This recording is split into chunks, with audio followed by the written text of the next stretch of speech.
Cycle touring by camping or staying in hotels, the difference is big.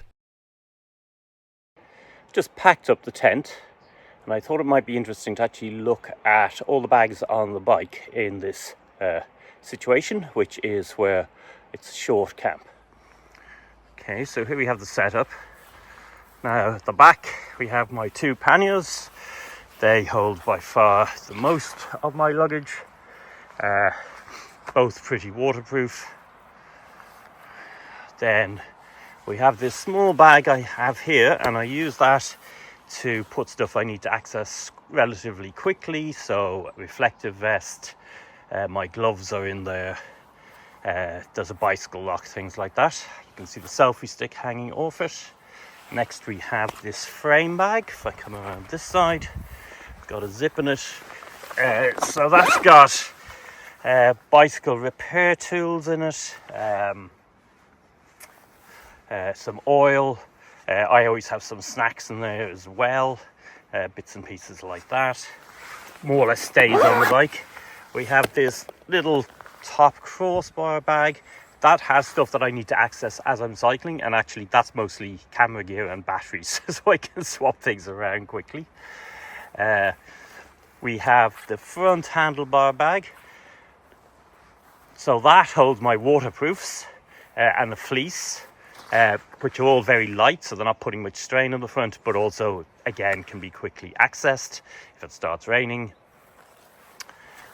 We have my water bottle bag, in which I also keep my sun cream.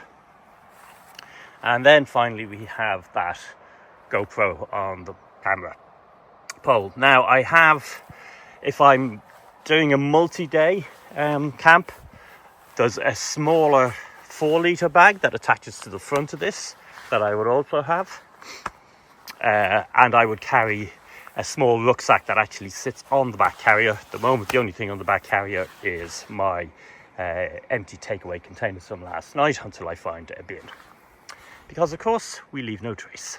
There's last night's campsite. I'm in the process of preparing for a one night bikepacking trip as I head down to Connemara. I haven't quite worked out where I'm going to wild camp yet. And then as soon as I come back from that, I'm doing a 21-day cycle tour around Spain. So I use two different terms there. And I realised this was a good moment to explain why I use those terms in that way. So I tend to use the word bikepacking if my trip is going to mean that I'm camping, and in particular wild camping most of the time, because that means I have to carry much more stuff and it changes the configuration of the bike and everything else. And I tend to use cycle touring if instead I'm going to do a trip where I'm staying in hotels. Different people use those terms in different ways, but to me the reason it makes sense to use bikepacking for when you're camping as well is because of this. So what is this, you ask? And what this is the additional gear that I have to bring bikepacking in Ireland, or also I brought it in Scotland when I'm camping. And I would emphasise I've spent quite a lot of money making this as small as I can. So this, this could be a whole lot bulkier, but let's go through it and I'll pack it into a pannier and we'll see how much space it takes up. So the most obvious and the biggest item you need is your tent. So I have the MSO Hubba NX1, a single person tent. It weighs very, very little. It packs up quite small. It's very expensive to buy new. I think it's almost €600 now. I got a deal on this when I got it a few years ago, and I've got great value out of it since. But telling you the cost of that to emphasise that as bulky as this looks, it would be much bulkier if it was cheaper, basically. So that goes into our bag first. And we've got a sleeping bag. This one is, it was a lightweight bag. It was quite expensive, I think around €100. Packs down fairly small, it's light. And that goes into that bag next. Then we have a silk lining sleeping bag, or a silk lining bag. So that's a really, really lightweight, thin material bag that I put inside the other sleeping bag. Because you'll notice that other sleeping bag was quite light. So this helps keep it warm. But the other useful thing it does is because it's between you and the sleeping bag, it means when you're sweating and everything else, it's this bag absorbs the sweat. You can stick this into the washing machine, no problem. So it keeps everything clean over a longer period of time. So let's put that in. We're still dealing with the cold. It's May in Ireland. It's 10 degrees or colder at night, 8. And a lot of the time I'm camping near the coast, so that means there's a very heavy dewfall, which makes things colder again. It's actually not that unusual to wake up to a cold mist. You know, one of those mornings where you get up and you breathe out and you can see your own breath, very high humidity. So in this bag is basically merino wool, long johns, and a snoot. And that, along with the sleeping bag and the silk liner, keep me warm at night. Actually, it's a great setup. It's very comfortable. That goes into a bag as well. And here I've realised I've forgotten something, so I have to go away and come back. New item appears on the table. Just as well I decided to shoot this video, otherwise I might have set off tomorrow and forgotten my sleeping mat, which would be a disaster. Again, this is an expensive bit of kit. That's why it's much, much smaller than most other sleeping mats you'll see. It's a Thermarest Neo Air. I think about €200 is more or less what you pay for those. But it's very light, compacts down, and it is actually very comfortable to sleep on. So with all that, the first year I did bikepacking, I didn't have a lot of this kit that I've just shown you, and I was often both cold at night and I got backaches as well. So although some of what we're talking about here is relatively expensive, particularly this in itself, that first year when I did it, I found that probably every third night I needed to book a B&B to catch up on sleep, and you know, basically just to deal with back pain and stuff like that. I needed one night off and free. Last year when I upgraded the sleeping mat in particular, but also the merino wool stuff, I found I could actually just keep going night after night after night. I think I did as many as 7 nights in a row. So although 200 quid sounds expensive, when you're looking at paying 80 to 100 for a B&B for a night, 2 nights, 3 nights pays for that. So worthwhile. That goes in our bag. Next, so I need an additional fleece. This is more for hanging around outside in the evenings. I have a light fleece, but I need 2 fleeces. I layer them up. I also put my waterproofs on top of those to deal with kind of cold evenings and cold mornings. If I cut in some of the footage of me cooking at Bannistrand May last year, you can see I've got absolutely everything on. I haven't included the waterproofs, by the way, in the pile here because I'll be bringing them on a cycle tour as well. So that goes in. Then we have my cooking gear. This again, really compact, really small, alcohol stove, pot, pan, collapsible mug and plate, titanium cutlery, a little bit of oil, alcohol, fuel, and washing up gear. All of that comes down. So that's all really compact, but it still takes up a fair bit of additional space. And in fact, if I now, we've basically filled this pannier all the way up to the top. So actually in the real world, I'd have to be filling a second pannier. Something to sit on. This is definitely not a luxury. You need something to sit on that will basically go between you and damp ground in particular, or if it's rocky, that will give you a bit of a cushion. If you've been cycling all day, sitting on bare rock or sitting on damp ground is not what you want to do. So the cheapest and lightweight solution I found to that is these polystyrene squares. They fold up really small. They're actually quite warm and comfortable. They weigh almost nothing. So that goes into our bag. These two, so head torch. Maybe I would be bringing a head torch anyway. I probably will bring this to Spain because if you end up on the roads at night or the lights on the bike, it's useful to have the additional light. So you could argue about this, but it's not very big. But the one thing I do need for bikepacking is an extra power bank because I'm not necessarily going to be able to fully charge every day. You need a little bit of extra space basically for device usage to make sure your phone stays charged in particular. So I'm going to include that with it. and that goes in as well. And then finally, you also need to deal with toilets, which often means digging a hole. So plastic spade. And that basically is a single pannier filled all the way to the top. Now you can't cycle around with a pannier that you can't even close the top of.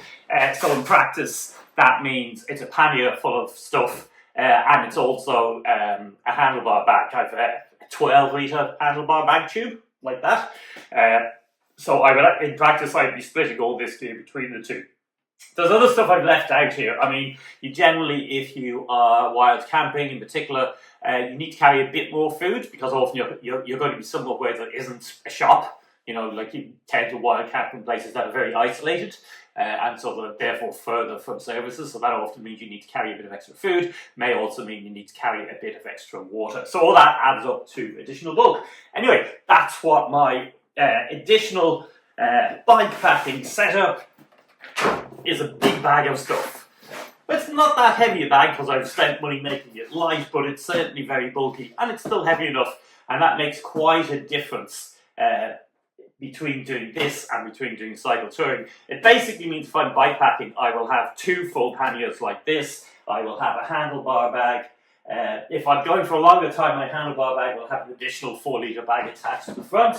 The frame bag is on the bike anyway. If I'm doing a cycle tour, the frame bag stays, top handlebar bag stays, and I will have 2 panniers, but they won't be stuffed full, they'll be fairly empty, and the rest of that isn't needed. I don't need the handlebar bag or anything else, so quite a different experience of cycling. Like you really notice that getting it on and off a train, for instance, with the weight. You also notice it on rough terrain. It's harder to handle a bike with a lot of bags on it on rough terrain, and particularly if you need to actually physically lift it over walls or whatever. So anyway, there's why I tend to use the word bike packing for those days when I'm off wild camping. So if I'm doing cycle touring, I'm not camping as part of it. This is what I can get away with traveling with. So what we have here, so I'm e-biking, so I obviously would normally have a spare battery to allow me to do greater distances in each day, and I will have a charger for that battery. So let's put these in a pannier as we do them.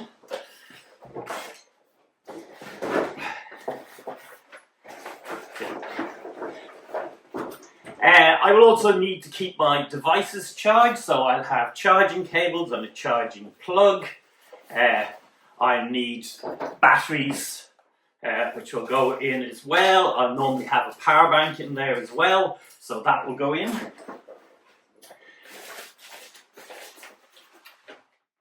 I will need a change of socks, underwear and a spare top. I actually travel very lightly in terms of clothes. People are shocked and horrified to discover I use a single pair of trousers, for instance. A couple of changes of underwear, a couple of changes of socks, and 1 or maybe 2 tops is all I need. Fits into a very, very small bag. It's easy enough basically to do a laundry in a sink if you're in a hotel most nights. And if you choose very lightweight clothes, that will dry out overnight and be ready to go in the morning. Easy enough. Speaking of which, you need your toiletries, so toothpaste, mouthwash, bar of soap, the head off a razor. I just bring the head with me. What else is in there? Those are the key things in there. A little first aid kit, which includes some sun cream, some spray-on plaster. This is fantastic stuff. It's a disinfectant and a plaster in one. So one of the things that will happen to you on a bike is you'll fall off or you'll brush against something and you'll give yourself road rash, i.e. where you remove a thin layer of quite a lot of skin. It's a really nasty injury. And in particular, if you allow that to get infected, that becomes a real problem. Very painful, takes a long time to heal. So this spray plaster stuff is brilliant because you basically clean it and then you just go spray the plaster on top, that disinfects it, and it puts a bit of a layer on top that stops the bleeding and gives a chance at healing. Totally recommend it, it doesn't weigh very much. Cable lock, so this is in addition to the lock I would be carrying anyway on the bike, and that's just to loop through the front wheel because that's a quick release wheel, and to any bags I'm leaving on the bike. You cut that thing very quickly, you wouldn't need much tools, but it basically is discouragement from teenagers casually rolling stuff as they go by. A fleece. You want that for the evenings, in particular if it's going to be colder, if you hit some really cold weather. It doesn't have to be very heavy. You know, if your advantage of staying in hotels is you're going to be indoors when it is actually cold in the evenings. So a light fleece will do you. Bit of a luxury item, swimming gear, swimming hat, togs, and a towel for drying myself. And then waterproofs. Yeah, so waterproofs maybe is a bit controversial. Kind of depends on how warm where you're going it is and how often you expect it to rain. I do a lot of my touring in Ireland and Scotland, and even the trip I'm going to be doing in northern Spain, the Atlantic coast there, you can get, even in May, you can get a spell of cold weather with heavy rain. It's I've just crossed into Asturias along a very dodgy high bridge in a fair amount of wind and rain, but not terribly pleasant as you might imagine. And I'm 80 kilometers, and I'm praying it doesn't keep up this drizzle all day. It's very Atlantic weather, you know, that kind of rain that's quite light but also quite penetrating. So it's pretty miserable trying to cycle all day in something like that. Good lightweight waterproofs help.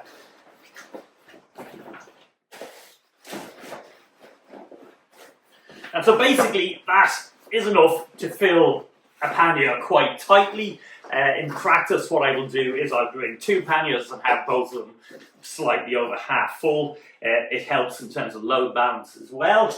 I hope you found this video useful. I have a whole load of other how-to videos on bikepacking and bikepacking by eBike in particular. There's quite a long playlist of those, so have a look through the archive. Give the video a thumbs up if you found it interesting, helps me get it out to more people. And also follow the channel so you'll be getting my content in future. About 1/3 of the content is various how-to videos, and about 2/3 of it are little documentaries I make from my days on the road as I go around. A mixture of day-by-day diaries, and also when I get back I do longer summary videos of particular tours, which include links to route maps and things like that, so you can replicate it exactly. Do check the comments under this video if you ask me any question, and it's any way sensible whatsoever. I will respond there. Other people also often respond, and we get a good bit of collective wisdom out of that in particular. And finally, it takes me a fair bit of time to edit the YouTube videos, but if you want to see what I'm doing as I'm doing it, do follow my Instagram where I post stuff immediately.